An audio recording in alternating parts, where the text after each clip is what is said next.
नमस्कार, बहुत स्वागत है आपका। आपके साथ मैं हूं मृदुल शर्मा। 12 दिन से किसानों का आंदोलन चालू है, लेकिन अब तक कोई समाधान नहीं निकला। 5 दौर की बातचीत भी हुई, फिर भी कोई हल नहीं निकला।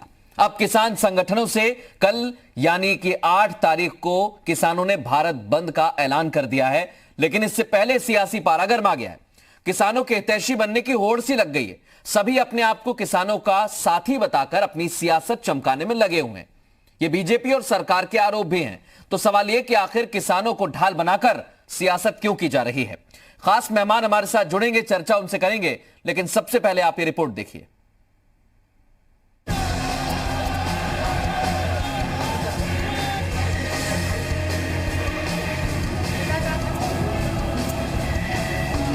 प्रदर्शन सफल होगा, बिल्कुल पूर्ण रूप से सफल होगा और इसीलिए भारत बंद का आह्वान किया गया। सरकार को हम अपनी आवाज भारत बंद एकता का परिचय देकर के हम कराना चाहते हैं। सरकार को एहसास दिलाना चाहते हैं। सरकार को एहसास दिलाना चाहते हैं। योगी सरकार घबरा गई है हमारी अखिलेश यादव से। किसानों का भारत बंद कल है, लेकिन उससे पहले ही यूपी की सियासत में समाजवादी पार्टी की एंट्री हो गई।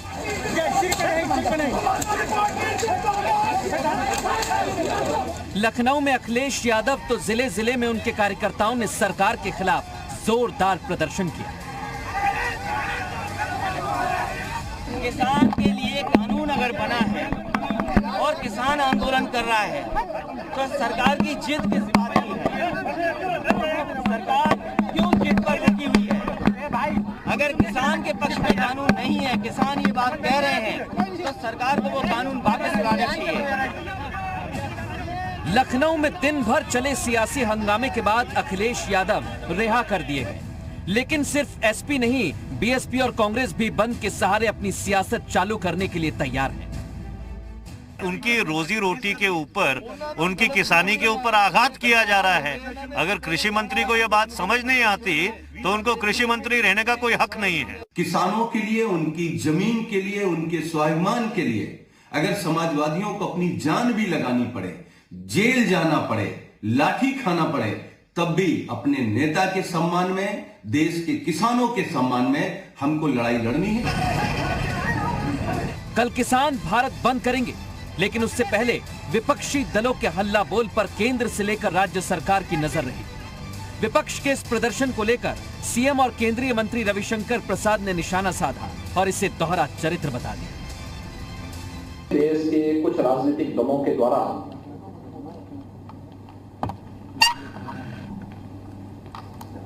वातावरण खराब करने का प्रयास किया जा रहा है। खासतौर पर एपीएमसी एक्ट, जो मॉडल एपीएमसी एक्ट है, इस पर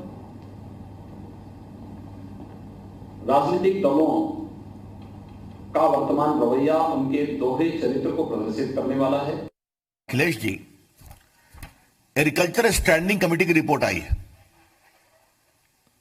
उसमें आपके आदरणीय पिताजी मुलायम सिंह यादव भी मेंबर हैं। उन्होंने भी बहुत साफ साफ कहा है उस रिपोर्ट में कि यह बहुत जरूरी है कि किसानों को मंडियों के चंगुल से मुक्त किया जाए। सीएम योगी ने विरोधी दलों को 2019 के मैनिफेस्टो की याद दिलाई और ये सवाल भी पूछा कि सियासी फायदे के लिए किसानों के कंधे पर बंदूक क्यों रखी जा रही है। इन सब के बीच किसान संगठनों को भी अंदर खाने इस बात की टेंशन है कि इस सियासी लड़ाई का फर्क आंदोलन पर तो नहीं पड़ेगा। ब्यूरो रिपोर्ट, जी मीडिया।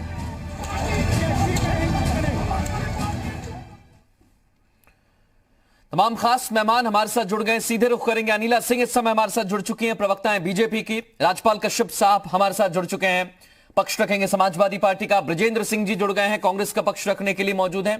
हरीश चंद्र जी हमारे साथ जुड़े हुए हैं, जो पूर्व में आईएएस अधिकारी रहे हैं, बड़ा प्रशासनिक अनुभव है, वो भी हमारे साथ जुड़ गए हैं। और राजीव नागर, किसान नेता, चिल्ला बॉर्डर से इस समय हमारे साथ जुड़े हैं। आप सभी का बहुत स्वागत है यूपी मांगे उत्तर में।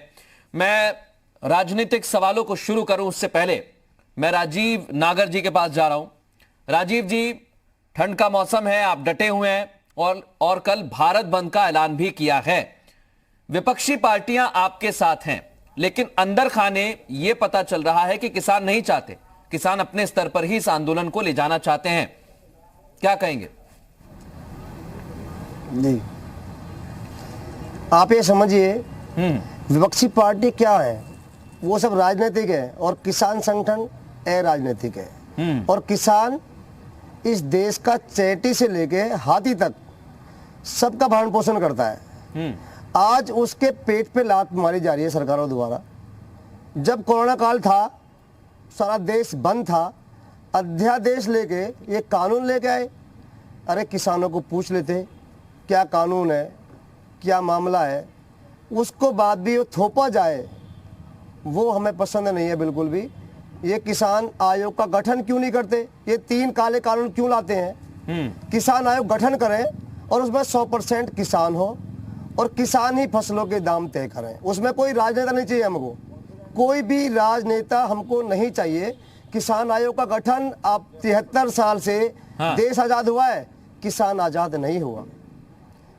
आप ये बताइए, एक माचिस बनाने वाला, एक सुई बनाने वाला उद्योगपति अपनी एमएसपी खुद तय करता है और पूरे देश का नहीं, पूरे राष्ट्र का, पूरे ब्रह्मांड का भरण पोषण करने वाला किसान आज तक अपनी फसल उगाता है, सर्दी में मर के, पाले में मर के, धूप में, बरसात में, लेकिन आज तक उनको अपनी एमएसपी मतलब अपना प्राइस, अपनी फसल का अपने दाम तय करने का अधिकार किसी भी सरकार ने दिया, किसी भी सरकार ने बिल्कुल आज तक नहीं मिला। और सुनिए, अगर ये अधिकार हमको नहीं मिला तो हम सरकारों से मांग करते हैं तो उद्योगपतियों को अधिकार ना दें।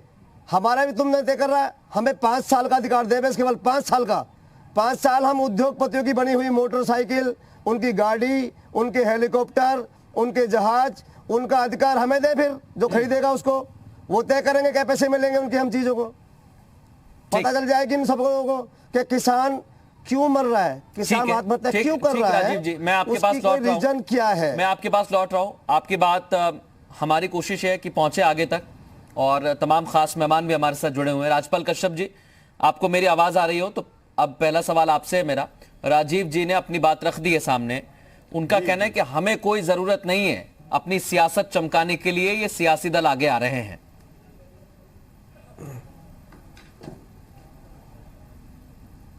नहीं मृदुल जी, देखिए उन्होंने ऐसा कुछ नहीं कहा। और दूसरी बात, उन्होंने जो बातें कही हैं कि एमएसपी तय करने का किसान को अधिकार मिलना चाहिए, ये बीजेपी के प्रवक्ता बताए, बीजेपी सरकार बताए।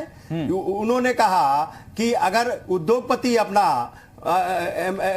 एमआरपी तय करते हैं तो हमको क्यों नहीं एमएसपी तय। ये बिल्कुल बात सही कही। और दूसरी बात, आज उत्तर प्रदेश में जिस तरीके का काला दिवस है कि एक पूर्व मुख्यमंत्री, समाजवादी पार्टी के राष्ट्रीय अध्यक्ष माननीय अखिलेश यादव, जिस तरीके से उनके घर पे छावनी बनाई गई कि उनके घर में सब्जी भी अगर जा रही वो भी चेक की जा रही, गाड़ियों को रोक दिया गया, उनको रोक दिया गया। अगर किसान के पक्ष में हमारे पार्टी के किसान यात्रा निकलने जा रही थी, माननीय अखिलेश यादव जी को कन्नौज जाना था, हम सबको जिस तरीके से बर्बरता से लाठियां चला के विधायकों पे, कार्यकर्ताओं पे, नेताओं पे, इससे ये जरूर लगता है कि उत्तर प्रदेश में ये बौखलाहट है इनको, ये बीजेपी के सरकार बौखला गई है। राजपाल जी, आज आपने भी प्रदर्शन किया और बीजेपी की तरफ से एक प्रेस कॉन्फ्रेंस की गई, उसमें मुलायम सिंह यादव का जिक्र किया गया और कहा गया कि मुलायम सिंह यादव ने भी कहा था कि वो किसानों को मंडी के चंगुल से छुड़ाना चाहते हैं। फिर अखिलेश यादव क्यों आए? ये तो दोहरा चरित्र हो गया। देखिए आप बताइए, समाजवादी पार्टी ने यही विधान परिषद में, मैं हूं सदन में, इसका विरोध किया था बिल का, और उसके बाद में भी कई बिलों का विरोध किया गया। उसके बाद में भी इन्होंने यहाँ पे किसानों के मामले पे, और जबकि बहुमत हमारा विधान परिषद में है। दूसरी बात, नेताजी का पार्लियामेंट का बयान दिखा दीजिए, नेताजी ने क्या कहा कि किसान ही दुनिया देश में घाटे का काम कर रहा है, और किसान को पूरे अगर उसके परिवार के उस सबका जोड़ लीजिए तो अगर इस देश में कोई घाटे का काम कर रहा है तो किसान कर रहा है। ये बीजेपी को देश के प्रधानमंत्री भी बैठे थे, पूरी सरकार बैठी थी, उनके सामने कहा। समाजवादी पार्टी सदैव किसानों के पक्ष में रही है। आज किसानों की हालत यह है कि ये केवल बयान दे रहे हैं और इनकी नजर है खेती पे, और खेती को इन्होंने देख लिया है कि कोरोना काल में अगर कोई उद्योग, सारे उद्योगपति बैठ गए, सरकार बैठ गई, मांगने लगी चंदा, देश के प्रधानमंत्री, मुख्यमंत्री सारे चंदे मांगने लगे, लेकिन किसान था जिसने यहाँ की अर्थव्यवस्था बचाई। इनकी नजर अब पड़ रही है कि उद्योगपतियों को और कुछ उद्योग घरानों को किसानी दे दी जाए, इसलिए खेती को बर्बाद करना चाहते, किसानों को बर्बाद करना चाहते, जिससे किसान बर्बाद हो जाए, मजबूर हो जाए देने के लिए। ये देश को फिर गुलामी की तरफ गुलाम करना चाहते हैं। ठीक राजपाल जी, ठीक राजपाल जी, मैं इसका जवाब अनिला सिंह जी से लूंगा। अनिला सिंह जी से लूंगा इसका जवाब, मैं लूंगा। राजपाल जी एक एक करके मैं और सवाल कर लूं, फिर आपको और मौका दूंगा। निश्चिंत रहिए, क्योंकि बृजेंद्र सिंह जी भी, उनकी पार्टी भी किसानों के समर्थन में आ गई है। ऐसे बहुत सारे सियासी दल हैं, लेकिन उत्तर प्रदेश के लिहाज से दोनों सियासी दल समर्थन में आ गए किसानों के। बृजेंद्र जी, बीजेपी का कहना है आपने तो वादा किया था अपने मैनिफेस्टो में, मुख्यमंत्री खुद इस बात को कह रहे हैं कि आपने जो वादा किया था वो कर रहे हैं, और अब आप समर्थन कर रहे हैं बंद का। मुझे बड़ी हंसी आ रही है कि भारतीय जनता पार्टी इस समय अपने घोषणा पत्र से ज्यादा हमारा घोषणा पत्र पढ़ रही है, और मजे की बात तो यह है कि हमारे घोषणा पत्र को भी पूरा नहीं पढ़ रही है। आप पूरा पढ़िए तो ज्यादा चीजें साफ में आई है, आधी अधूरी जानकारी ना देश को देकर गुमराह करिए। और हमारा किसान अन्नदाता है, वो भगवान है, सबका पालन पोषण करता है, वो सारी चीजों को समझ रहा है, उसको कोई गुमराह नहीं कर रहा है, कोई समझा नहीं रहा है, उससे लोग समझते थे। और भारतीय जनता पार्टी को दो घटनाएं मैं याद करा दूं।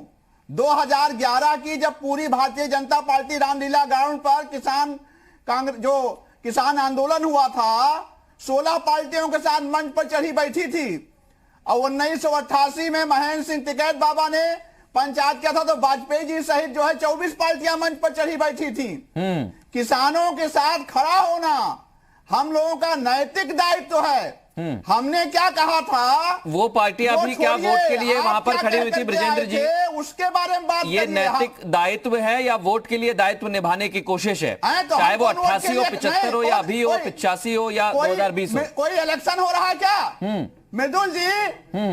कोई इलेक्शन चल रहा है क्या जो वोट के लिए हम खड़े हैं? हमारा भाई वहां 4 डिग्री टेम्परेचर पर वहां सड़कों पर मर रहा है, और हम यहाँ स्वयं मोदी जी के तरीके से खड़े होंगे, लड़ेंगे। किसान हमारा अन्नदाता है।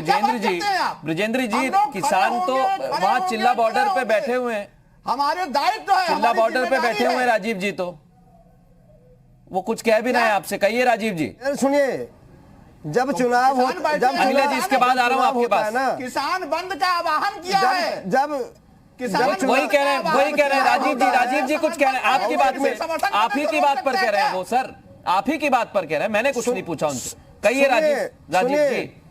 सुनिए विजेंद्र जी, सुनिए, जब चुनाव होता है तो चुनाव वोट का अधिकार सबको है लोकतांत्रिक प्रणाली में। अब उसमें 80% जो जनता है, जो पब्लिक है, वो किसान और मजदूर गांव में निवास करती है। वो लोग वोट डाल के सरकारें बनाती हैं, इसलिए बनाती हैं कि वो सरकारें उन लोगों का ध्यान रखें, उनका भरण पोषण का, उनके सही लोकतांत्रिक प्रणाली में जो चलने वाले कार्य हैं उनका करती हैं। लेकिन वोट मांगते समय कोई भी राजनेता XYZ आजादी से लेके आज तक संकल्प पत्र की लंबी लाइन लेके आता है। हम किसानों की आय दोगुनी कर देंगे, कर्जा माफ कर देंगे। कांग्रेस की तरफ से भी आया था कि हम इतने 73,000 कितने हमें खाते में क्या कर देंगे। मैं ये कहना चाहता हूं, आप किसान को मजबूर क्यों कर रहे हैं? सारी पार्टियां किसान को मजबूत क्यों नहीं करती हैं? मजबूर क्यों कर रही है? मजबूत क्यों नहीं करती? अरे मजबूत जब होएगी किसान की, सुनो, बिल्कुल राजीव जी, जो सबको देश का, पूरे देश का पेट पालता है, वो आज मजबूर होकर सड़कों में पड़ा है। क्यों पड़ा है बताइए? सवाल यही है, किसान किस हिसाब से मजबूत होना चाहता है, वो उस कानून को समझना चाहता है। इसलिए 5 दौर की बातचीत हुई है, और अभी बातचीत का एक और जरिया बाकी है। मैं राजीव आपको वापस चर्चा में लेके आऊंगा। राजीव जी, आप निश्चिंत रहिए, निश्चिंत रहिए राजीव जी। सर एक सेकंड आप ले लीजिए, 1 सेकंड, 20 सेकंड और ले लीजिए। कहिए 20 सेकंड और। हाँ, जब देश का किसान बिल्कुल, जब किसान की फसल मार्केट में आती है, जब किसान की फसल मार्केट में आती है, प्याज का और आलू का दाम 1 रुपया और 2 रुपए किलो होता है, और जब वो फसल यहाँ के बड़े बड़े सेमेस्टरों के पास पहुंच जाती है, जो स्टॉकर होते हैं, तो वही हमको उल्टा जनता को उल्टा वो 60 रुपए और 100 रुपए किलो मिलती है। इस बीच के बिचौलियों को खत्म जब तक नहीं किया जाएगा, किसान कभी। अनिला जी बीजेपी की प्रवक्ता है, राजीव जी मेरे साथ, और बीजेपी तो ये दावा कर रही है कि हम तो बिचौलियों को ही खत्म कर रहे हैं। अनिला जी, सियासत भी हो रही दिन भर, विपक्षी दलों का समर्थन भी मिल गया है, लेकिन बातचीत से भी हल नहीं निकल रहा है। अब तो सियासी दल भी मैदान में उतर आए। जी देखिए, पूरा मसला जो है वो किसानों और केंद्र सरकार के बीच का है, और ये लोग आपस में बात भी कर रहे हैं, क्योंकि भारतीय जनता पार्टी जो है वो कोई अड़ियल किस्म का चरित्र लेकर नहीं बैठी हुई है, ना ही उसे किसी एक परिवार को आगे बढ़ाना है। जो कुछ भी कर रहे हैं जनहित के लिए कर रहे हैं, किसानों के लिए भी निरंतर नरेंद्र मोदी जी की सरकार ने कार्य करती आई है, और इस तरीके से कार्य किया है कि चाहे वो उनका परिवार हो, चाहे वो खुद हो, उससे उनको लाभ मिले। पर अभी जो कानून लेकर आए हैं, किसान भाई हमारे कह रहे हैं कि हम इससे संतुष्ट नहीं हैं, आप इनको वापस करो। अब ठीक है, किसानों की बात अपनी जगह ठीक है, सरकार ने अपनी समझ से काम किया, अब दोनों बात करेंगे, एक जरूर हल निकलेगा। मुझे आपत्ति उन राजनीतिक दलों से है कि आप सोए हुए थे, अच्छा कुंभकर्ण की नींद में सोए हुए थे, और जब आपको लगा किसान भाई पूरी ताकत से यहाँ बैठे हुए हैं, तो अब मौका अच्छा है। हम अनिला जी विपक्ष कह रहा है कि आप सोए हुए थे, हम तो आपको जगाने के लिए सड़कों पर उतरे हैं। सरकार किसानों की मांग नहीं सुन रही है, किसानों की मांग माने, मायावती जी भी कह रही हैं। आप मुझे बता दीजिए कौन से राजनीतिक दल ने कौन से एजिटेशन किया है? आज मेरा किसान भाई जब बैठकर 12 दिन से वहां एजिटेशन कर रहा है, प्रोटेस्ट कर रहा है, ठंड में दिन रात बैठकर वहां पे काम कर रहे, तो ये आगे राजनीतिक रोटी सेकने के लिए कौन से राजनीतिक दल ने बता दीजिए कौन सा मार्च किया हुआ हो? और इनमें से कौन से राजनीतिक दल इनके कार्यकर्ता या लीडर्स जो बैठे हुए हैं, ठंडी रात में जरा जाए ना। नहीं, आपकी पार्टी से कौन गया अनिला जी? आपकी पार्टी से कौन गया? आप भी तो होटल में बात कर रहे हैं या कहीं और बात कर रहे हैं? मैडम बात कर ही नहीं है, मेरी पार्टी ने कानून बनाया है, मेरी पार्टी बात कर रही है। वही तो मैं कह रहा हूं मैडम, आपने भी वहां जाके बात नहीं करी ना, उनको ही तो बुलाया ही है, आपने भी वहां जाके बात नहीं की ना। उस ठंड में तो कोई नहीं गया ना, उस ठंड में तो कोई नहीं गया ना, ना आप गए, ना समाजवादी पार्टी गई, ना कांग्रेस गई, कोई नहीं गया। आज जाकर जब सियासत चमकाने का मौका आया, तब जाकर सारे सियासी दल पहुंचे। राजीव कुछ कह रहे हैं अनिला जी आपकी बात पर। व्यवस्था नहीं है किसानों के लिए। आपको लगता है कि पब्लिक रैली में किसान से वोट लीजिए बस। अनिला जी अगर आपको बातचीत पर इतना ही भरोसा है, तो 5 दौर की बातचीत के बाद क्यों हल नहीं निकला? क्यों आपका किसानों ने नहीं खाना खाया? साल में बताइए आप। किसान से वोट लीजिए बस, और किसान पे नहीं, मैं ये नहीं कह रहा कि आप बात नहीं कर रहे, आप बात कर रहे हैं, लेकिन आप भी जमीन पर नहीं गए, सड़कों पर नहीं गए। अरे किसान से बदबू आती है। एक मिनट, राजीव जी कुछ कह रहे हैं आपकी बात पर। अनिला जी, सत्ता का नशा इतना ठीक नहीं है, सत्ता का नशा किसी को भी ठीक नहीं है, किसी पार्टी को भी। इतना महत्वपूर्ण विषय है, अरे और ये जो कानून का विषय है कि ये पब्लिक रैली में खड़े होकर तय नहीं होते। इनका रिप्रेजेंटेशन है, किसान लीडर्स जो हैं उनका रिप्रेजेंटेशन है, उनके साथ सरकार बात कर रही है। मैडम अगर ये मैम एक बात, पहली बात आपका कहना है पब्लिक रैली में नहीं होते, ठीक है मान लिया आपकी बात। 1 मिनट राजीव जी, 1 मिनट मेरी बात सुनिए। अनिला जी मान लेता हूं आपकी बात, पब्लिक रैली में नहीं होते हैं, लेकिन सवाल ये किसानों का कहना, जब आपने कानून बनाया तो हमें क्यों नहीं बताया? हमें पहले से चर्चा कर लेनी थी इस पर। बीच में कोविड काल में यह अध्यादेश क्यों लाया गया? वो तो ये भी बोल रहे हैं सरकार से। देखिए मैं 2 बात यहां पर कहूंगी। हाँ। एक तो ये वाकई में मुझे बहुत कष्ट लगता है, क्योंकि ऐसी सरकार जिसने कार्य किया है, लगातार कार्य कर रही है। जब हमारी सरकार आई है 2014 में, तब से अब तक अगर देखा जाए तो 250% जो है जो धान है उसमें उसके रेट में इजाफा हुआ, 177% जो है गेहूं में हुआ, 7500% दालों में, दलहन में हुआ, 1000% जो ऑयल सीड्स होते हैं उसमें हुआ, और किसान सम्मान निधि हो, चाहे वो राजीव भी कुछ कहना चाह रहे हैं। अनिला जी, राजीव भी कुछ कहना चाह रहे हैं, राजीव भी कुछ कहना चाह रहे हैं आपकी बात पर। राजीव नागर जी, मैं आपका कमेंट लूंगा, और हरीश चंद्र जी कल जो भारत बंद का आह्वान किया जा रहा है उस पर आपसे सवाल लूंगा। एक छोटे से ब्रेक का वक्त हो गया है, ब्रेक के लिए मैं यहां पर रुक रहा हूं। ब्रेक के बाद तुरंत लौटेंगे, तमाम सवालों के साथ चर्चा करेंगे, आप कहीं मत जाइए।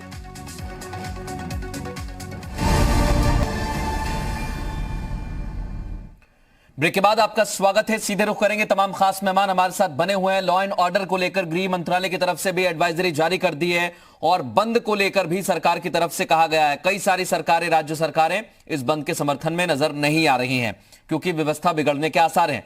हरीश जी, इस स्थिति में क्या कहेंगे आप?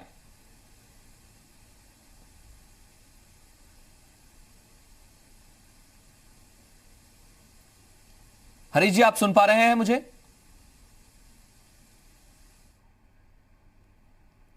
एक बार फिर कोशिश करेंगे हरीश जी से संपर्क करने की, शायद संपर्क उनसे नहीं हो पा रहा है। ब्रेक से पहले राजीव, आपकी बात अधूरी रह गई थी, उसके बाद अनिला जी आपसे जवाब लूंगा, फिर राजपाल जी आपके पास आ रहा हूं।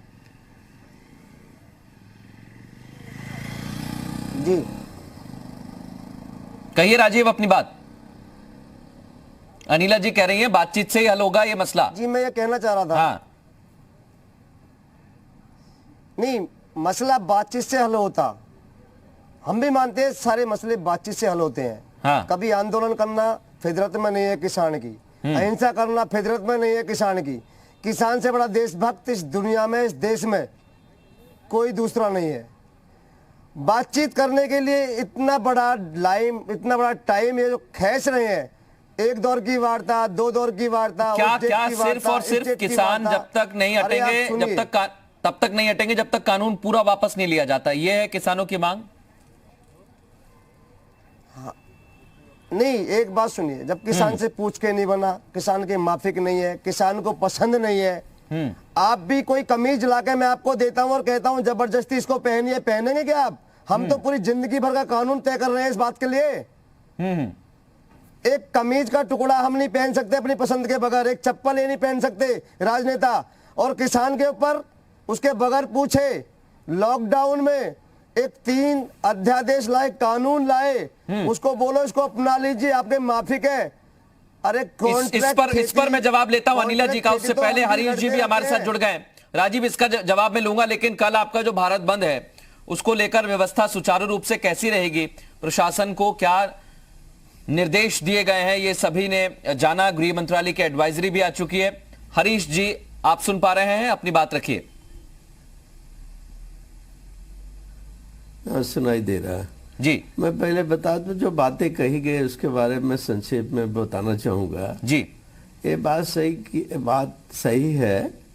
स्वामीनाथन कमीशन की रिपोर्ट आई, स्वामीनाथन कमीशन ने कहा था कि किसानों की लागत का 1.5 गुना प्राइस MSP तय करना चाहिए, मिनिमम सपोर्ट प्राइस। ये सरकारें इतने बरस हो गए उसके सो रही हैं, उस कानून जो उन्होंने रिकमेंडेशन दी, संशोधित दी, सो गए। और ये बात कही जाए, अभी आंकड़े देखिए, सरकार की और जो उपलब्धियां हैं, GDP -23 पहुंच गई है, 23-24 है। किसान की मेहनत का ही परिणाम है कि अभी GDP किसानों के एग्रीकल्चर सेक्टर में माइनस में नहीं पहुंची है। और ये देखिए, ये सरकार पूरी तरीके से जो अध्यादेश लाई है, कृषि के बारे में 3 अध्यादेश लाई है, वो मल्टीनेशनल के बड़े बड़े औद्योगिक घराने के पक्ष में है और किसानों को तबाह करने के लिए। सरकार को अगर इतनी चिंता थी मंडी परिषदों की, तो मंडी परिषद में आपको सुधार करने से किसने रोका था? बिहार में आप जानते हैं, बिहार हमारा, आपको सुधार करने से किसने रोका था?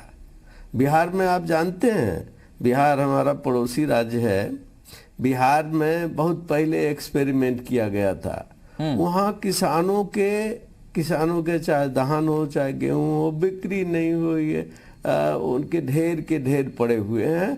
अब बेचारे, अगर वही किसान MSP के अंतर्गत पंजाब में 1800 रुपये में 1800 रुपये क्विंटल के भाव से अगर उसको पैसा मिलता है, तो बिहार में उसको 600-700 रुपया मिलता है।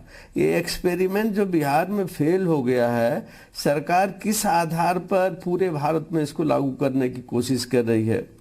दूसरा इशू ये है कि अमेरिका का मॉडल यहाँ भारत में लाया जा रहा है। अमेरिका में प्राइवेट सेक्टर की कृषि में भागीदारी का पूरी तरीके से फेल हो गया। अमेरिका जैसे संपन्न राष्ट्र में जहाँ कितने प्रतिशत यानी इसका कई गुना 10 गुना सब्सिडी दी जाती है, एक मैंने पढ़ रहा था 400 गुना सब्सिडी दी जा रही है। जब प्राइवेट सेक्टर के होते वहाँ किसान आत्महत्या कर रहा है, तो भारत में तो हम उस सब्सिडी का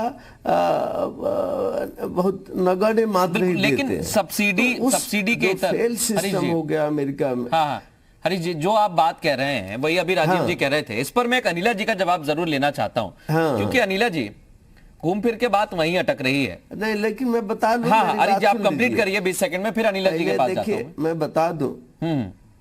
हाँ, मैं दूसरा ये बात कह रहा हूं कि किसान यानी सबसे ज्यादा प्रतिशत किसी सेक्टर में लगे हैं तो किसानी की खेती गृहस्थी में 60% लोग किसानी में लगे हुए हैं। अगर किसान हमारे देश में बड़ी मात्रा में हत्या कर रहा है, और आपको आपकी जानकारी के लिए बताऊंगा कि सेवानिवृत्त होने के बाद मेरे पिताजी का भी खेत था, मैं उसकी खेती कराता हूं। अगर मेरी पेंशन न आए तो खेत की जुताई बुआई करना बिल्कुल ये बहुत मुश्किल हो जाता है। और यही किसान का कहना है कि खेती जो है वो लाभ का धंधा बनाने के लिए जो कानून आप लाए हैं उसको लेकर किसान बिल्कुल प्रतिबद्ध है। और राजीव नागर भी यही कह रहे हैं कि हमें मजबूर ना किया जाए, हमें मजबूत बनाया जाए। अनिला जी, अब बार बार जब किसान खुद कह रहे हैं कि हम इससे मजबूत नहीं हो रहे हैं, हालांकि सरकार तर्क दे रही है, एमएसपी को लेकर भी आश्वासन देने को तैयार हैं। शायद जो कोर्ट की जाने की इजाजत नहीं दी थी, एसडीएम कोर्ट जाने की, सिविल कोर्ट में जाने की इजाजत भी देने को सरकार शायद तैयार भी है, उसके बाद भी बात नहीं बन रही है। तो क्या बंद से सियासत की जा रही है, पार्टियों के दबाव से बात बन जाएगी? मृदुल जी, आपका जो फर्स्ट हाफ ऑफ प्रश्न है ना, वो तो समझ में आया, बाद में आपकी आवाज क्लियर नहीं आ रही थी, कुछ टेक्निकल ग्लिच है। ठीक, आप जवाब दे दीजिए। जी, पर जो मुझे समझ में आया है प्रश्न, मैं उसका उत्तर दे देती हूँ। देखिए, अभी हरीश चंद्र जी ने एक बात तो इन्होंने एडमिट करी ना कि किसानी खेती में बिल्कुल कोई किसी भी प्रकार की बचत नहीं होती थी, और इसमें एक बदलाव लाने की बहुत ज्यादा आवश्यकता थी। इसी मंशा से मोदी सरकार ये बदलाव लेकर आई कि यहाँ पर एक अपॉर्चुनिटी मिलेगी किसानों को कि भाई ठीक है, आपको अगर बाहर नहीं बेचना है, हाँ, आप ठीक है, जो एपीएमसी है, एग्रीकल्चर, वैसे भी जो कृषि जो है वो स्टेट सब्जेक्ट होता है। लेकिन अनिला जी, एक मेरा सवाल है, क्योंकि आपकी पार्टी ने यह भी दावा किया कि कांग्रेस ने भी यही दावा किया था, और जब शरद पवार कृषि मंत्री थे तब भी वो ये बात कह रहे थे, लेकिन आज क्यों मुकर रहे हैं? ब्रिजेंद्र सिंह जी और राजपाल जी, इसके बाद आपसे भी सवाल करूंगा। अनिला जी, इसका जवाब दीजिए। जी, देखिए, ऐसा है, मैं फिर वही बात कहूंगी, आप कहेंगे कि आप ऐसा क्यों बोल रहे हैं। मैं यही कहना चाह रही हूँ, ये जो परसेप्शन बिल्ड किया है विरोधी दलों ने, जो कि खुद समय समय पर इसी प्रकार की भाषा का उपयोग करते रहे, चाहे पत्र के माध्यम से और चाहे इंटरव्यू के माध्यम से, चाहे स्टैंडिंग कमेटी के सामने उसके माध्यम से, और आज जो है, क्योंकि उनको राजनीतिक रोटियां सेकनी है, अपने आप को दिखाना है कि हम किसानों के साथ खड़े हुए हैं, लेकिन अनिला जी नींद से अचानक जाग रहे हैं। तो मैं यहाँ पे केवल इतना कहना चाहती हूँ कि किसानी खेती जो है इतना एक घाटे का सौदा रहा है, कर्ज में डूबा रहता है। मैं एक बात यहाँ पर कहना चाहूंगा अनिला जी, बार बार ये कहा जाता है कि विपक्ष बहला फुसलाकर या विपक्ष बरगलाकर किसानों को भ्रम फैलाकर ये छल किया जा रहा है, लेकिन अगर ऐसा है तो फिर सरकार 5 दौर की बातचीत के बाद नहीं मना पाई। ऐसी कौन सी घुट्टी पिला रहे हैं राजपाल जी और ब्रिजेंद्र सिंह जी की पार्टी वाले कि उनको भ्रम की स्थिति पैदा हो रही है उनके मन में? राजपाल जी सुनिए, कोई हाँ कहिए।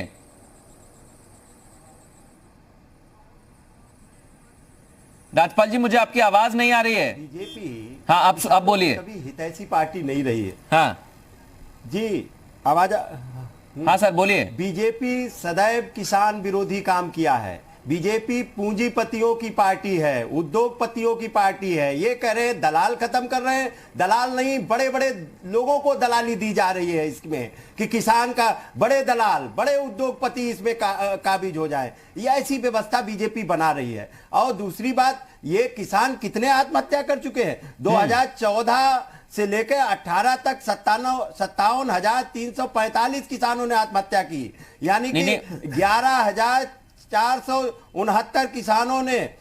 तो फिर राजपाल जी बीजेपी कह रही है कि मुलायम सिंह यादव ने ही मंडी खत्म करने के लिए कहा था, तो वहां से कौन से बिचौलिए हटने वाले थे या नहीं हटने वाले थे? मैं यही कह रही हूँ, किसानों की जिंदगी में बदलाव आए, देखिए, ये बीजेपी झूठ बोल रही है, बीजेपी झूठ बोल रही है। बीजेपी झूठ बोलने का दुनिया में कहीं ठेका है तो बीजेपी के पास है। बीजेपी मंडी, माननीय राजीव जी भी कुछ कहना चाह रहे हैं, में मंडियां बनाई, माननीय मुलायम सिंह यादव जी ने मंडियां बनाई, और हम लोगों ने वहां भी विरोध किया, यहाँ भी बदलाव किया, और यहाँ तो मंडियां बंद कर दी, कितनी मंडियां बनी खड़ी है।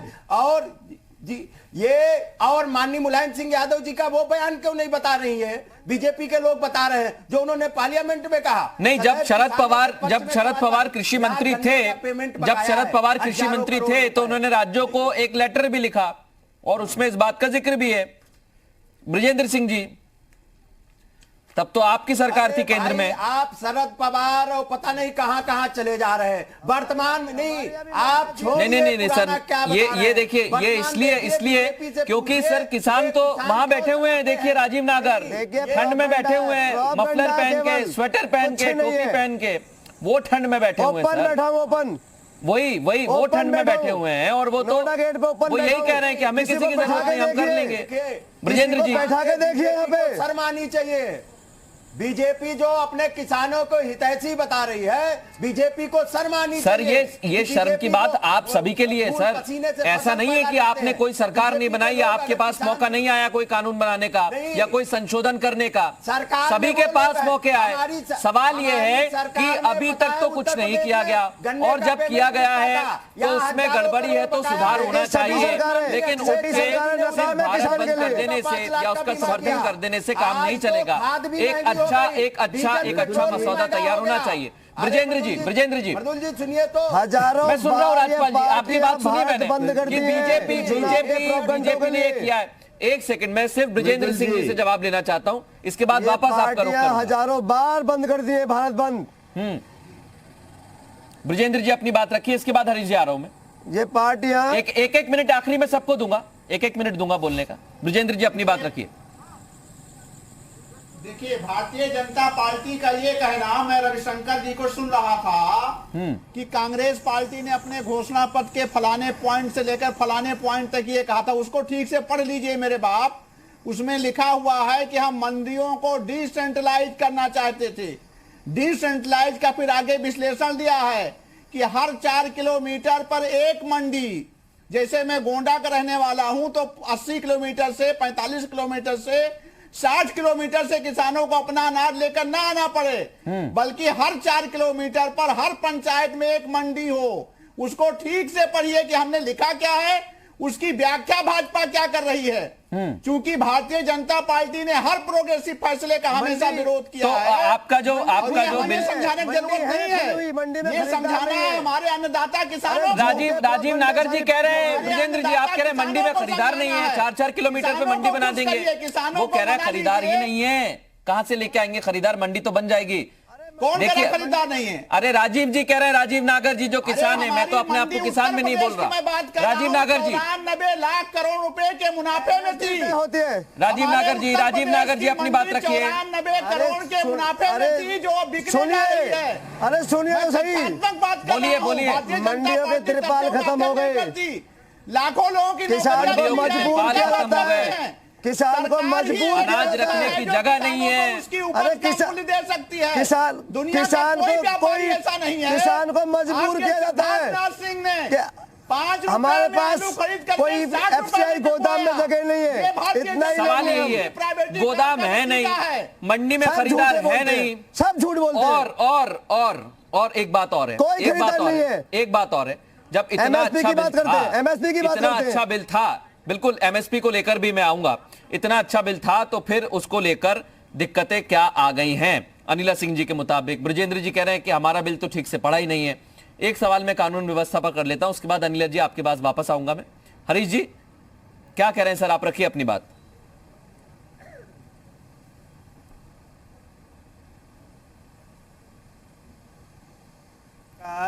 किसानों को धोखा देना चाहती है, इस तरह से धोखा देना चाहती है कि सरकार जब बिल ले आई और ईमानदार सरकार किसानों की मांग के लिए ईमानदार होती तो सरकार एमएसपी के लिए, मिनिमम सपोर्ट प्राइस के लिए, कानून के लिए एक्ट क्यों नहीं बनाया? सरकार को किसने रोक रखा था? यानी एक किसानों को सरकार धोखा देना चाहती है, इसके अलावा कुछ नहीं है। दूसरी बात मैं कहूंगा कि मोदी जी से किसान अपनी दुर्दशा के बारे में, अपनी गरीबी के बारे में बेहतर जानते हैं। एक कहावत कही जाती है कि न कि ताके जाके पाँव न फटी बेवाई ओ का जाने पीर पर आई। जिसको कष्ट का अनुभव नहीं किया वो क्या किसानों की समस्या को समझ सकता है? और ये देखिए 5 दौर की जो अभी बात कही गई थी, ये तो आप कबड्डी खेल रहे हैं। अरे 5 दौर का जब आदमी, सरकार ईमानदार होती, किसानों की समस्या के बारे में उसका समाधान 5 दौर की बातचीत में 10 बिंदु रखे गए। अब इस पे ना जाने कितने तर्क हुए होंगे। वो हालांकि किसान नेता और सरकार के मंत्री बेहतर जानते हैं, लेकिन हम सिर्फ इतना जानते हैं कि अभी तक कोई हल नहीं निकला है। मैं हरीश जी आपके सवाल का अनिला जी से जवाब ले लेता हूं, बीजेपी की प्रवक्ता है। अनिला जी जवाब दे दीजिए। जी, मैं यहाँ पर 2 बात कहूंगी मेरू जी। पहली बात तो यह है कि हरिश्चंद्र जी जो हैं प्रशासनिक अधिकारी रहे हैं उत्तर प्रदेश से, जैसा कि आपने अभी इंट्रोडक्शन में बताया। तो इन्हीं से आप पूछिए, जब अधिकारी लोगों की नियुक्ति या स्थानांतरण मंडी में होता था तो उसको कहा जाता कि बहुत मलाईदार पोस्ट है, अच्छी पोस्ट है। क्यों कहा जाता था? वो पैसा कहां से, नंबर 2 का पैसा कहां से आता था? कोई धन्ना सेठ दे के चले आते थे? कहां से आता था? ये नेक्सस था, ये नेक्सस है, उसको तोड़ने की आवश्यकता नहीं है क्या? वही सिस्टम चला आएगा। उसका उत्तर नहीं देंगे हरिश्चंद्र जी। और हमारी सरकार को बेईमान सरकार बता रहे हैं। एक योगी जिसका कोई परिवार नहीं है, वो केवल और केवल उत्तर प्रदेश की जनता के लिए निरंतर कार्य कर रहे हैं। मोदी जिसका कोई परिवार नहीं है, देश की सेवा निरंतर कर रहे हैं। बेईमानी कौन कर रहा है? बेईमानी वो करते हैं जिनको अपना परिवार चलाना होता है। वो डायनाक्रेसी में विश्वास करते हैं। भारतीय जनता पार्टी ये वजूद बचाने की लड़ाई है राजपाल जी, परिवार बचाने की लड़ाई है। नहीं, सुनिए, किसान के लिए, किसान सबसे बड़ा परिवार इस देश के अंदर है। ये उद्योगपतियों की बचाने की लड़ाई है। सबसे बड़ा परिवार, ये उद्योगपतियों की दलाली करने की लड़ाई है। किसान को मारने के लिए उद्योगपतियों के साथ में बीजेपी खड़ी है। अडानी अंबानी को देना चाहती है। इनका परिवार ये दिन भर में 5 स्टार कल्चर में रहते हैं। प्रधानमंत्री जी करोड़ों रुपए के सूट पहनते हैं। ये कहाँ से आ गए? योगी जी का मठ कितना बड़ा है? खुले आसमान के नीचे देखा है? क्यों कौन चंदा देता है? यही उद्योगपति दे रहे हैं, किसानों को दे रहे हैं, ये बीजेपी के लोग दे रहे हैं, उद्योगपति। नहीं जाइए ना सर, आप लोग जाइए। राजीव नागर जी तो बुला रहे हैं आपको कि जाइए, चिल्ला बॉर्डर पर आ जाइए, हमारे साथ खाना खाइए, कोई दिक्कत नहीं है उन्हें वहां पर। वो तो अपनी मांगों को लेकर यहाँ पर पूरी व्यवस्था के साथ आए हैं।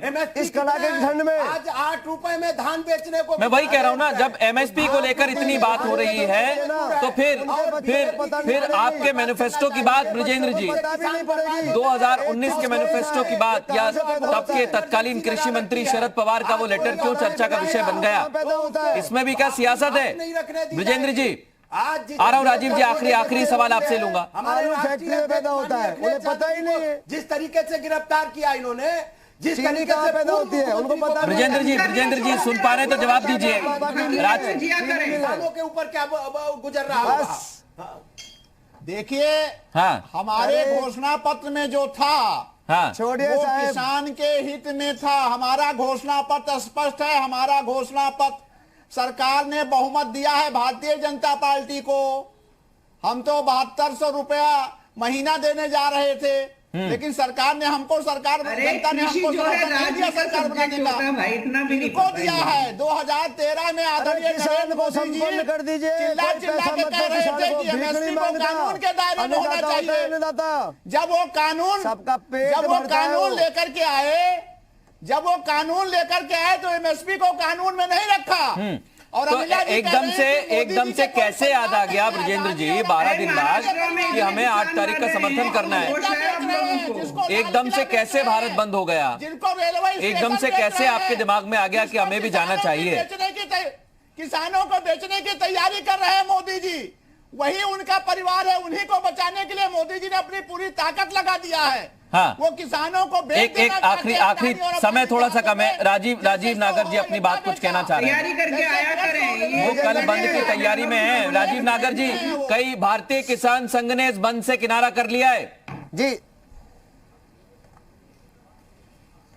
कोई दिक्कत नहीं है। भारतीय संघ जो हमारे साथ किसान है, जो किसान गांव में बैठ के जो धरती का सीना चीर के इस देश के लिए खाद्यान्न पैदा करता है और उस देश से खाद्यान्न की फसल की तय मूल्य बैठ के इसी में तय की जाती है, और वो किसान अपनी मांग के लिए दिल्ली आता है, उसमें बदबू आती है, उसे पकड़ के पीटा जाता है, बॉर्डरों पर रोका जाता है। इसी ठंड में हम सभी किसानों से बोल रहे हैं, जितने किसान जो भी टोटल किसान ही तो पैदा कर रहा है, दूध हो, फल हो, सब्जी हो, अन्न हो, दाल हो, हम इस बातें कर रहे हैं। भारत बंद आज पहली बार किसान ने किया है, हजारों बार इन पार्टियों ने किया होगा, जो भी पार्टी देश में राज कर रही है। मैं किसी का नाम नहीं लूंगा, सारी पार्टियों ने भारत बंद किए हैं, आंदोलन किए हैं, लेकिन किसान आज अपने ऊपर थोपे गए बिल के ऊपर, जिसमें किसान मर जाएगा, जो जाके बताएगा कि कॉन्ट्रैक्ट खेती ब्रिटिश राज ईस्ट इंडिया कंपनी, उसके लिए ये कल स्थिति हमें देखने को मिलेगी, क्योंकि बीजेपी का कहना है कि भारत बंद जो है वो सिर्फ और सिर्फ विपक्ष की साजिश नजर आ रहा है, हाईजैक करने की कोशिश है। लेकिन विपक्ष को अपने पुराने जो मैनिफेस्टो है उसे देखना होगा, पुरानी जो बातें उसे सुनना होगा। अब बेहतर यही नजर आ रहा है कि बंद से पहले सियासत बहुत ज्यादा हो रही है। वक्त थोड़ा सा कम है, हरीश जी नहीं आ पाऊंगा। बहुत शुक्रिया आप सभी मेहमानों का हमसे खास मुद्दे पर चर्चा करने के लिए। एक छोटा सा ब्रेक हम यहां पर ले रहे हैं। ब्रेक के बाद भी तमाम बड़ी और अहम खबरें जारी रहेंगी, आप बने रहिए हमारे साथ।